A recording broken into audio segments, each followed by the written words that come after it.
Olá, eu sou Dirce Alves. Este é o RMA Talks, o podcast do escritório Ronaldo Martins e Advogados, que traz informações sobre economia, negócios e direito. Hoje a gente vai falar de um assunto muito interessante no ambiente de trabalho, que são os crimes que acontecem dentro das empresas. Nós estamos aqui com o Dr. Mário Benedetti. Olá, Dr. Mário, tudo Olá, bom? tudo bem? E também estamos com a doutora Karina Benedetti. E nós vamos Olá, tudo falar. bem? Que bom! Eu queria, doutora Karina, que você me falasse qual a diferença entre dano moral e assédio moral. Bem, o dano moral, ele é uma ofensa à dignidade da pessoa no sentido amplo da situação, né? Enquanto o assédio moral é aquele que é ocorrido dentro do ambiente de trabalho. Ah, entendi. O dano moral é o amplo, né? E o Isso, assédio é só quando é dentro mesmo do ambiente de trabalho. exatamente. Doutor Mário, mas por exemplo, se a pessoa recebe uma perguntinha, um convitinho pelas redes sociais, a gente pode considerar também isso uma questão de assédio moral? Sim, ele pode considerar um assédio moral, inclusive em festas da empresa ou no ambiente de trabalho especificamente, mas as redes sociais são extensões do ambiente de trabalho. E, Uhum. no fim, acaba refletindo no ambiente de trabalho para os demais colaboradores, né? Entendi. Doutora Karina, a empresa, ela é responsável pela má conduta também desse colaborador que agiu de uma forma, vamos dizer assim, não muito bacana?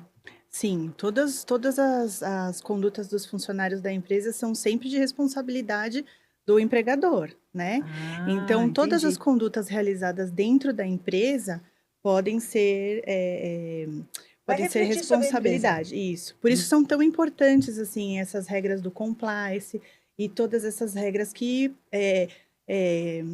diminuem as condutas, né? Explicam exatamente quais são as condutas que estão erradas, que eles têm que se comportar um pouco melhor, né? Sim, A sem fim de dúvida. destetectar e prevenir todas O essas. manual de boa Um conduta ajuda manual de boa muito, né? conduta, os Os treinamentos, um canal treinamentos. de denúncias também é muito Sim, porque eu acho que a importante. pessoa também fica um pouco apreensiva, né? Como que ela vai expor se de repente é uma pessoa que exerce uma autoridade sobre ela? Então, se tiver um canal de denúncia, é uma forma de, vamos dizer assim, trazer uma maior tranquilidade, né? Sim, porque a relação de trabalho já é uma relação que tem um certo, né, desnível, Sim, né? concordo. Sempre está um pouco acima, não tem como a gente igualar as relações assim, né? Uhum. Então, toda vez que se tiver um canal de denúncia que o empregado se sinta à vontade de fazer as denúncias, de entrar em contato e falar não só das condutas que acontecem com ele, como dos outros, De né? outros colegas, E né? exatamente. Verdade. Me parece, doutor Mário, que houve um aumento de denúncias nesse tipo de casos de assédio moral. É verdade? As pessoas É, talvez estão se soltando É mais? verdade. Com base nos dados, inclusive, se não me engano, da Ibracon, houve um aumento de mais de 150% Nossa. nesse tipo de denúncia. Ocorre o seguinte, diz, o direito penal, ele regula a, as relações criminais, vamos assim, falando, tirando O o penal juridiquês empresarial. de Isso, fora, sem e juridiquês. sem o juridiquês. Então, ele regula o que é certo e o que é errado. Vamos ser bem prático. E o direito do trabalho, ele regula as relações trabalhistas entre empregado, empresa Tá. e empregador. Mas é necessário que ambos caminhem junto, porque, por exemplo, houve um aumento, inclusive, de trabalho escravo. Eu fiquei sabendo, eu fiquei assustada a hora que o senhor comentou comigo um pouquinho antes da gente entrar. Exato. Inclusive, entre pessoas físicas.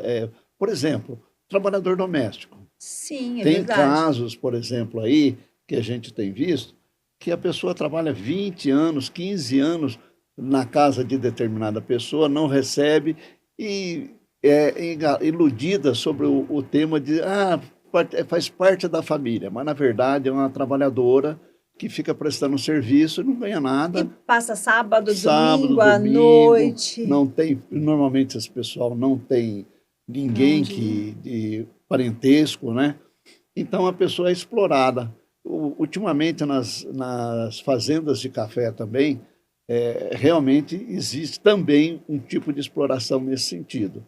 Como ultimamente, há algum tempo atrás, nós vimos no Rio Grande do Sul uma vinícola com o pessoal sendo explorado com o trabalho escravo, É verdade, eu me né? recordo desse caso. Embora a coisa é um pouco mais complexa, porque o pessoal não quer o registro, porque ele recebe o salário desemprego, então se ele tem o registro, ele não recebe mais. Então, existe uma certa complicação nesse sentido, né? Sim, Mas, no fim, o empregado acaba sendo explorado com, inclusive, trabalho escravo. é verdade. Isso é uma coisa que a gente tem que ter em mente. Mas a pessoa, ela acha que ela está tendo um benefício, mas ela tem que ver o cenário como um todo, né? Exatamente. E diante disso, tanto para a doutora Karina como para o doutor Mário, quais as medidas que as empresas podem tomar para tornar esse... Porque eu imagino que também, numa empresa que acontece esse tipo de situação, o clima organizacional não é bom, né? Eu acho que Sim, deve ter uma baixa produtividade. A pessoa que passou por isso, ela também acaba ficando doente emocionalmente, né? exatamente. Como que a empresa pode trabalhar até para diminuir esses ruídos, essas situações desagradáveis? Doutor Mário, primeiro. Esse tipo de controle, embora ele seja um pouco dispendioso e um pouco, talvez até parecer caro, mas na verdade ele é necessário, porque Hum, ele no fim, ele acaba regulando essa relação. E o empregador, como ele é responsabilizado, ele é responsável pelo seu empregado, então ele tem que tomar o cuidado necessário. Por exemplo, ele abrir canal de denúncia, ele cuidado na contratação, né? Quando ele contrata, o empregado tem que ter toda a documentação, não pode entrar, mas eu não tenho carteira de trabalho, eu vou tirar depois. Não pode. Se não tiver carteira de como se trabalho, não acontecer um pode acidente, ser né? admitido. Exatamente. Exatamente para esconder e poder receber um salário de desemprego. Então, Ah, eles omitem esse tipo de informação. entendi. Mas acontece, é difícil, mas acontece. E o empregador, no fim, a responsabilidade é dele. Ele vai responder civil, criminalmente, ele vai ser multado. Então, precisa tomar cuidado com esse tipo de coisa. É A verdade. doutora Karina pode complementar agora esse quadro. Quanto mais condutas da empresa para prevenir esse tipo de atitude, né? Por exemplo, mesmo o assédio moral, né? Essa coisa do chefe falar de uma maneira Meia bruta, às meia vezes, né? bruta, né? Meio bruta. Então, eles têm que ter um pouco mais, né? Ainda mais hoje em dia, né? Que as relações estão bem diferentes. Essa questão do racismo tem que ser abordada de uma E acho forma... que diversidade de gêneros, né? Exatamente. E porque causa prejuízo, inclusive, para a imagem da empresa Para também, né? A imaginar, gente vê casos que você fala, nossa, essa marca eu não quero mais, né? Estava com trabalho Exatamente. escravo. E repercute, inclusive, nas redes sociais, esse tipo de coisa, né? Sim, com certeza. Falando em redes sociais, doutor Mário, a gente está vivendo uma onda de crimes também cibernéticos, não é verdade? Sim, exatamente. Fala um pouquinho disso pra Sabe disso, gente. e as coisas acontecem assim. Por exemplo, tivemos a internet, que é um negócio assim, novo, muito bom, ajudou bastante. Em contrapartida, vem junto o crime. Sim, Acompanha, não tem jeito, né? Quer dizer, você tem, vamos dizer, a coisa boa e a coisa ruim. E ambas caminham junto.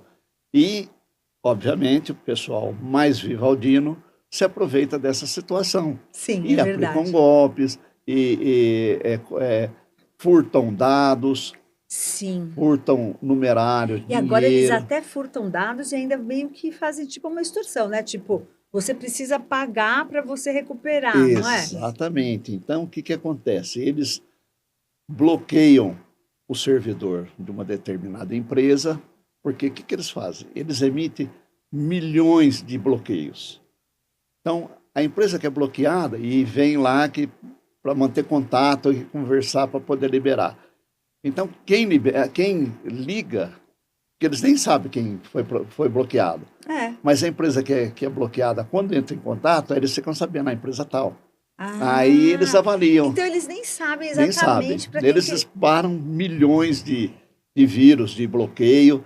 E quando a empresa, se a empresa liga, aí que eles vão, fulano, bloqueamos tal lugar, legal, então vamos fazer.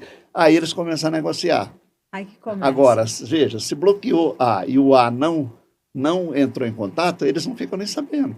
Entendi. Então, o que que acontece? É importante que a empresa tenha, por exemplo, o backup dos seus Arquivos, né? ativos, dos arquivos. Por quê? vamos dizer, bloqueou, backupou hoje, bloqueou amanhã, perdeu um dia, ótimo. Então, determinadas empresas não tem problema, tem umas que tudo bem. Então, esse backup tem que ser mais constante exatamente para evitar esse tipo de coisa. Sim. Por exemplo, tudo bem, tem uma empresa, ela está passando por um ataque. Que tipo de autoridade que eu devo recorrer, né? Porque assim, eu imagino que como também são coisas novas, a gente fica até meio sem noção, tipo, para quem que eu recorro, para quem que eu peço ajuda, né? Ainda mais no momento que às vezes está passando por uma extorsão, não é verdade, doutora É Karina? verdade.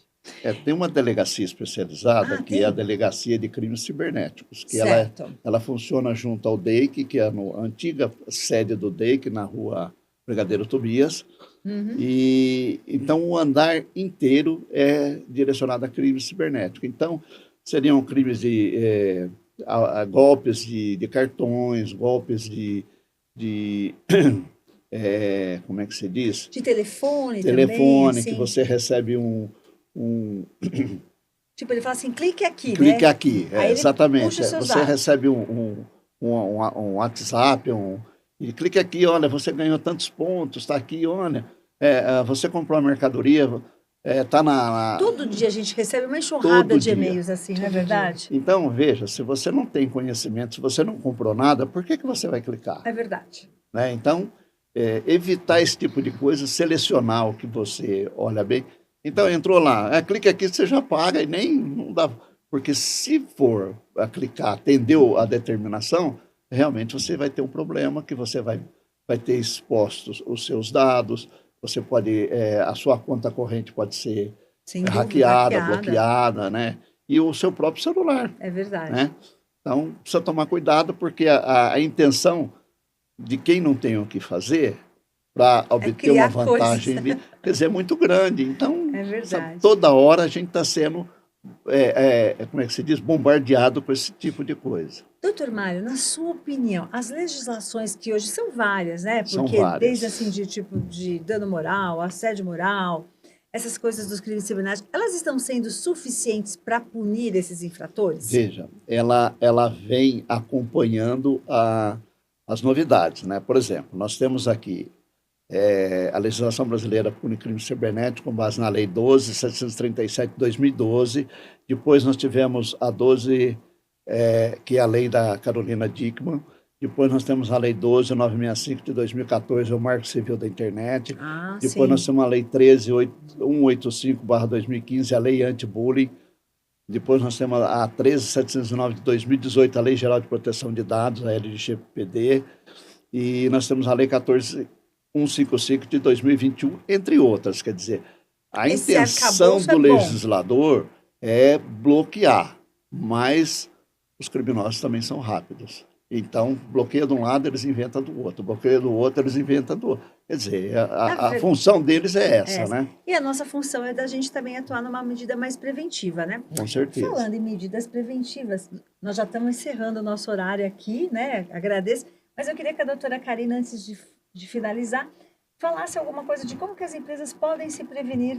Vamos pensar assim na parte mais das relações do trabalho, né? De dano moral, assédio. Mais uma vez, é essa parte sempre do compliance, Do né? compliance, né? Esses manuais de conduta, né? Que a empresa Certo. pode ter. Isso ajuda bastante e dá um apoio muito grande para os funcionários, Que legal. né? Então, tendo os Mas- manuais de conduta, já vamos dizer assim, a gente já diminui uma boa parte, né? Sim.